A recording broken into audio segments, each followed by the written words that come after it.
Hello Candiners, how are you today? For this video, I want to share to you the career path of deck officer from cadet to be a master rank. Yeah, do you ever wondered how cadet become a ship captain? If you have, maybe we can break down the career path of this deck officer in merchant ships.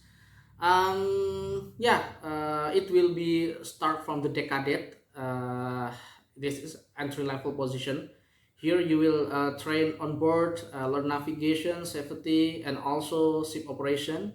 And then next step is third officer.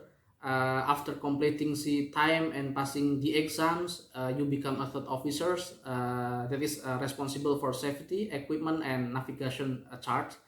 And then next step is second officer. As a second officer, you handle voyage planning, GPS system, and medical duties on board. And then up next is chief officer.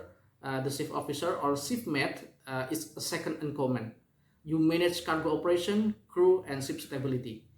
And then finally you will be captain or master. This is a top level. This the ultimate authority on the ship. You are responsible for everything like safety, navigation, and leadership. Yeah.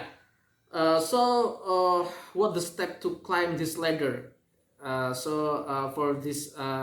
climb this ladder, you will need STCW certification, sea time experiences, maritime exams, leadership and communication skills. Yeah, this is how to become a cadet to from cadet to a captain. This is a journey of discipline, learning, and adventure. So if you need other tips for navigation or other tips for seafarers, you can like, subscribe, and share this video. Bye bye.